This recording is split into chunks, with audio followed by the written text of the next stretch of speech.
Chacun de nous a pu l'entendre, Dieu l'a dit dans sa parole, jusqu'à l'achèvement des êtres et des choses, jusqu'à l'accomplissement, avec vous je me tiendrai.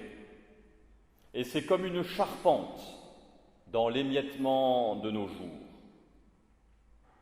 Chacun de nous a pu l'entendre, Dieu l'a dit dans sa parole, à n'importe quelle heure, ma porte est ouverte. Il suffit d'entrer et de vous asseoir près de moi. Et c'est comme une nourriture dans l'épuisement de nos jours. Chacun de nous a pu l'entendre, Dieu l'a dit dans sa parole. Si vous êtes ensemble à cause de moi, je suis au milieu de vous. Et c'est comme une présence dans l'isolement de nos jours. La grâce et la paix vous sont données de la part de Dieu notre Père et de Jésus-Christ, notre Seigneur. Amen. Psaume 145, je t'exalterai, mon Dieu, toi qui es le roi. Pour toujours, à jamais, je bénirai ton nom. Je te bénirai sans cesse. Pour toujours, à jamais, je louerai ton nom.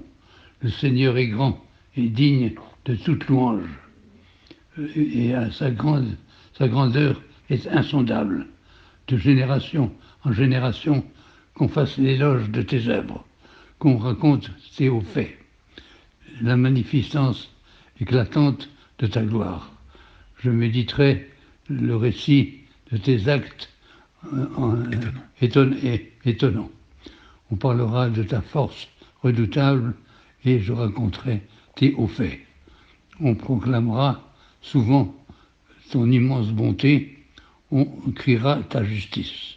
Le Seigneur est clément et compatissant, patient et grand pour la fidélité. Le Seigneur est bon envers tous. Sa compassion s'étend sur toutes ses œuvres. Toutes tes œuvres te célébreront, Seigneur, et tes fidèles te béniront. Ils diront la gloire de ton règne, et ils parleront de ta puissance, pour faire connaître aux humains tes hauts faits et la gloire magnifique de ton règne. Ton règne s'étend sur tous les âges, ta domination sur toutes les générations. Le Seigneur soutient tous ceux qui tombent, il redresse tous ceux qui sont courbés. Tous, avec espoir, tournent les yeux vers toi, c'est toi qui leur donnes leur nourriture en son temps. Tu ouvres ta main et tu rassasies à souhait tout être vivant. Le Seigneur est juste dans toutes ses voies et fidèle dans toutes ses œuvres. Le Seigneur est proche de tous ceux qui l'invoquent, avec loyauté. Il réalise les souhaits de ceux qui le craignent, il entend leurs appels au secours et il les sauve. Le Seigneur garde tous ceux qu'il aime, il détruit tous les méchants, que ma bouche dise la louange du Seigneur, que pour toujours à jamais, tout être bénisse son nom sacré.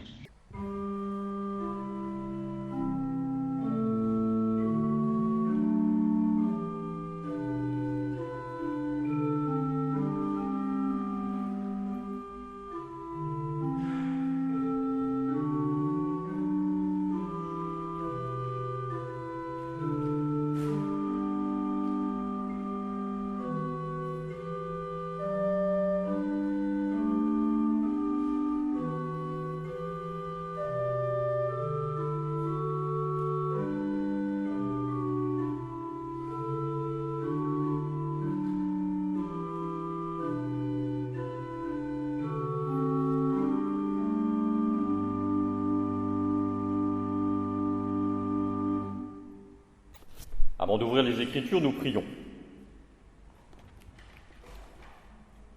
Seigneur Dieu notre Père, nous nous mettons devant toi, toi qui par ta parole nous as appelés, relevés, justifiés. Nous nous mettons devant toi et nous te demandons le témoignage intérieur du Saint-Esprit, qu'il éclaire notre cœur, notre intelligence, et ainsi qui nous permette de sentir ta présence à nos côtés, ta présence dans notre existence, dans notre vie. Nous ne vivons pas les mêmes choses aux différentes époques, nous ne vivons pas les mêmes choses probablement entre nous. Mais toi, tu es le Dieu qui fait route avec chacun, et tu es le Dieu qui rassemble. Alors, nous pensons que toutes les histoires, toutes les expériences, toutes les existences peuvent nous rencontrer. Elles peuvent témoigner de ta présence et ainsi montrer que tu es également présent dans notre vie. Alors oui, Seigneur notre Dieu, qu'à travers ces histoires anciennes, eh bien ce soit toi, le vivant, le présent, qui vienne à nous et fasse sentir ta présence. Nous te demandons au nom de notre Seigneur Jésus-Christ. Amen.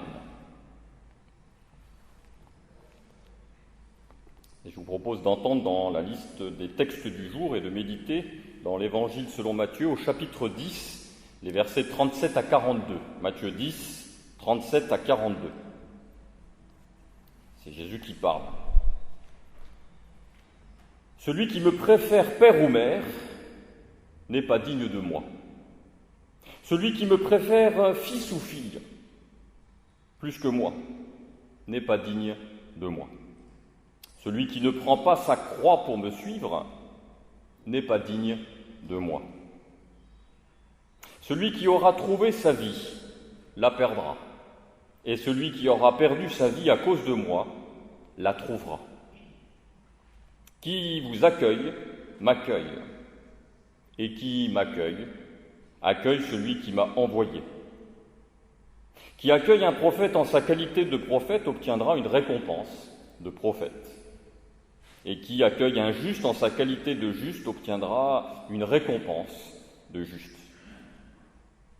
Quiconque donnera à boire, ne serait-ce qu'une coupe d'eau fraîche à l'un de ses petits, en sa qualité de disciple. Amen, je vous le dis, il ne perdra jamais sa récompense. Amen.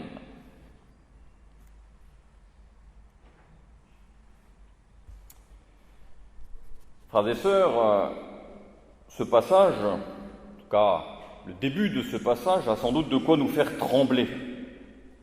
L'exclusivité que semble réclamer Jésus pour lui semble en effet impossible à vivre et peut donc nous conduire à une culpabilité déchirante.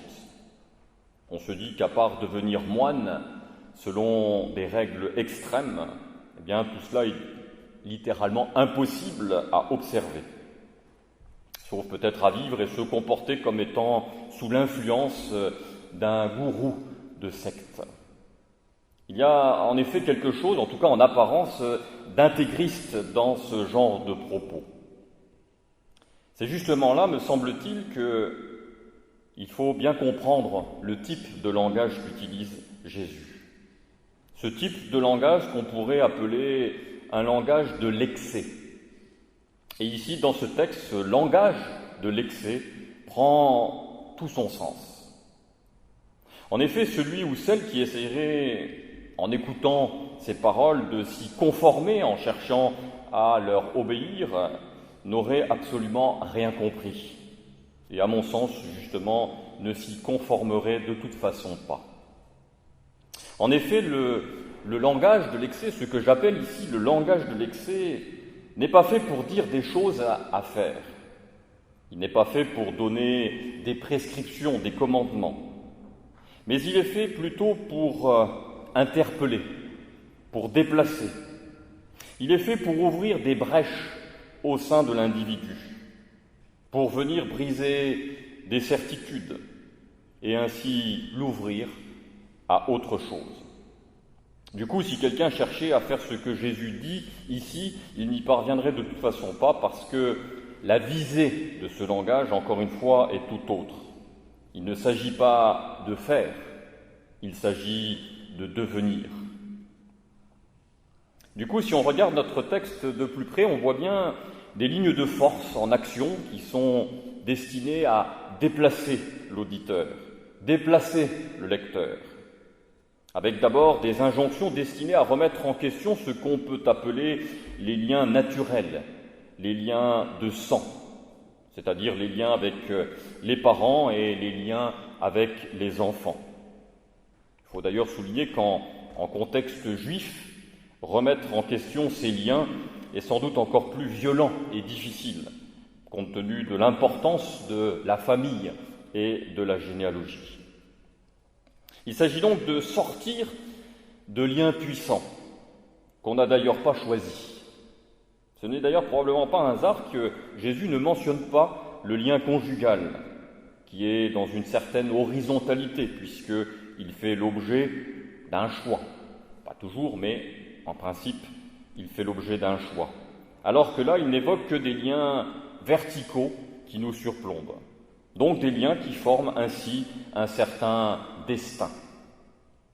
Paradoxalement, en laissant entendre qu'on doit préférer aimer Jésus que ces liens, eh bien, il y a une certaine liberté qui se dessine, puisque c'est comme si on n'était plus tenu de s'y soumettre totalement, alors que de fait, on y est soumis. C'est pour cela, me semble-t-il, que ces paroles ne peuvent pas être obéies. Par définition, il est impossible de sortir de ces liens. Il est impossible de se sortir de ce destin où l'on a été engendré et où l'on a éventuellement engendré à son tour. Devoir aimer davantage Jésus, c'est comme poser qu'il y a pourtant quelque chose d'autre de possible à côté. Qu'il y a du possible là où il est réputé n'y avoir aucune alternative, justement. Or, même si le texte ne porte pas là-dessus, on peut déduire de cela que si on expérimente cela, si on expérimente la possibilité de voir autre chose que le destin de ces liens, si on prend conscience de cela, de ce possible, eh bien en retour, on va très probablement habiter le lien familial autrement. On va peut-être pouvoir vivre le destin familial avec une autre liberté. Et je crois que cela est fondamental. Cette liberté est d'ailleurs tout de suite explicitée dans la suite des paroles de Jésus, même si c'est sous une forme complètement excessive et paradoxale. Celui qui ne prend pas sa croix et me suive n'est pas digne de moi. Il y a bien un verbe de mouvement, suivre. Alors évidemment, l'injonction à porter sa croix a presque toujours été comprise comme une épreuve, un fardeau. On sait quel est l'usage de la croix. Cela a souvent été plutôt compris dans le sens d'un dolorisme, d'une épreuve. Surtout avec la suite qui dit « Celui qui aura trouvé sa vie la perdra, et celui qui aura perdu sa vie à cause de moi la trouvera ». Parole qui semble sonner comme un appel à la rétribution et un avertissement « Gare aux déserteurs ». Or justement, Jésus remet par ces paroles, encore une fois, excessives et paradoxales, remet les existences dans un mouvement. Il n'est pas possible qu'il ne se passe rien. Et soit on construit sa vie comme une forteresse, comme un bien qu'on possède, et alors on la perdra parce qu'il y aura certainement quelque chose qui viendra remettre en question cela. Ne serait-ce que parce que, par définition, nous ne sommes pas maîtres de nos vies. Soit on laisse sa vie nous échapper, notamment à cause de Christ. Et alors, nous dit Jésus, on la trouvera. Il s'agit, je précise là-dessus, c'est important, il s'agit de trouver sa vie, pas de la retrouver comme certaines traductions l'écrivent. On ne retrouve pas ce qu'on a perdu, on trouve autre chose. Ou pour le dire encore autrement, soit on croit bâtir sa vie selon un sens préalable, prédéfini, et il y a de fortes chances qu'elle nous échappera, soit on accepte que le sens de notre vie va venir, qu'on le trouvera chemin faisant. Perdre sa vie, c'est accepter de ne plus trop savoir où on va. C'est prendre des risques, c'est accepter de traverser des épreuves. Le fait de la perdre à cause de Christ ne signifie pas qu'il faille entendre uniquement la dimension du martyr. L'exemple des disciples qui soutiennent Mordicus à l'annonce de la passion qu'ils mourront avec lui et qui s'enfuit au Golgotha en voyant les soldats montre que c'est toujours difficile et confus de connaître la valeur d'un sacrifice, ou en tout cas ses motivations. Perdre sa vie à cause de Christ s'entend donc, à mon sens, plus simplement qu'on n'est pas maître de sa vie, et qu'elle prend son sens devant lui, par lui, devant Dieu. Que cela nous arrive. Je pense que c'est cela le sens de cette expression si encombrante et ambiguë de porter sa croix. Ce n'est évidemment pas imiter Christ, c'est plutôt assumer que le sens de notre vie nous vienne de devant, de Dieu. On s'en remet à lui en croyant fermement que lui, il est celui qui nous relève, que c'est lui qui nous relèvera, comme il a relevé justement le Christ. Par ailleurs, la croix, nous le savons, c'est ce sur quoi on est fixé. C'est ce sur quoi on est rendu immobile, piégé, et on y meurt de suffocation. Porter sa croix, c'est donc une autre façon de dire qu'il y a du possible, que la mort n'a pas le dernier mot, et qu'on peut même vivre des anticipations de la victoire dessus en assumant le poids. Qui vous accueille m'accueille, et qui m'accueille accueille celui qui m'a envoyé. Le chrétien est donc par définition un être relationnel, non pas fermé sur sa vie, non pas fermé sur sa famille ou que sais-je encore, mais il est lié à Dieu par le Christ. Sa vie lui vient de cela. Comme l'a rappelé avec force la Réforme, le chrétien est devant Dieu. C'est donc de lui qu'il reçoit son identité et le sens de sa vie. Une fois pour toutes, par la grâce première et inconditionnelle, mais aussi chemin faisant, parce que notre Dieu est un Dieu de l'histoire. C'est un Dieu qui fait route avec nous. Cela va d'autant plus dans ce que je disais sur le langage de l'excès destiné à faire bouger l'existence, que dans ce propos, le simple fait d'être accueilli se révèle être un accueil de Christ et de Dieu. Il ne s'agit donc pas, encore une fois, de faire, il s'agit d'exister. Et peut-être plus encore ici, il s'agit de se laisser exister. On est d'ailleurs beaucoup plus dans le registre passif, en se laissant accueillir, en se faisant accueillir, et même à la fin de notre texte, en se faisant simplement offrir un verre d'eau.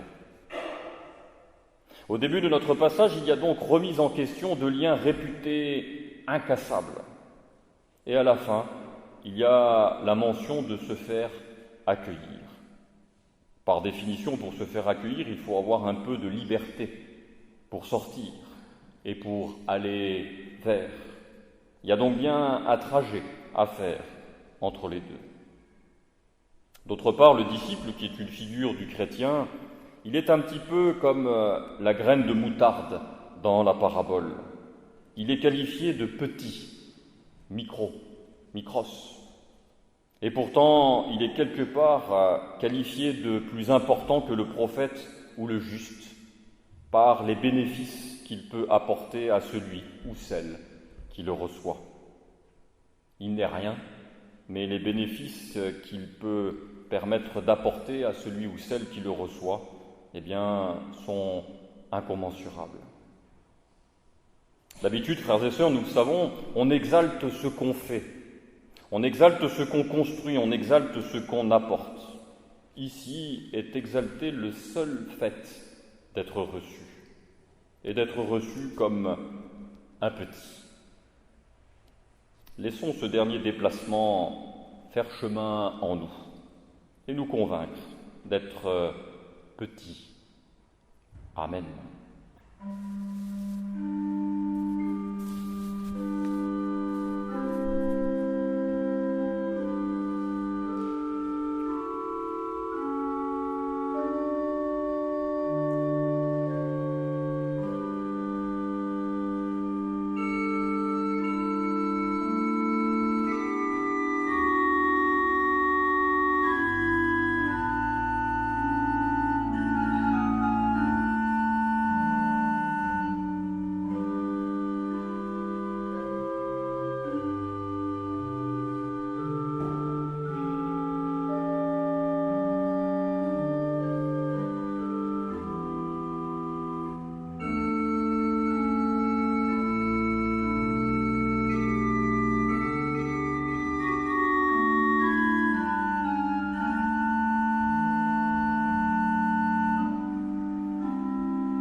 crois en Dieu, le Père Tout-Puissant, Créateur du ciel et de la terre.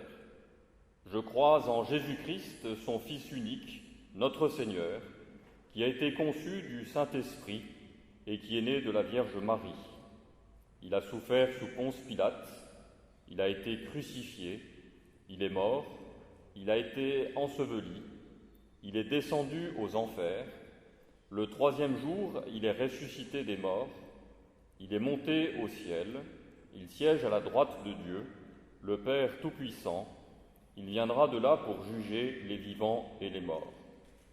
Je crois en l'Esprit Saint, je crois la Sainte Église universelle, la communion des saints, la rémission des péchés, la résurrection de la chair et la vie éternelle. Amen.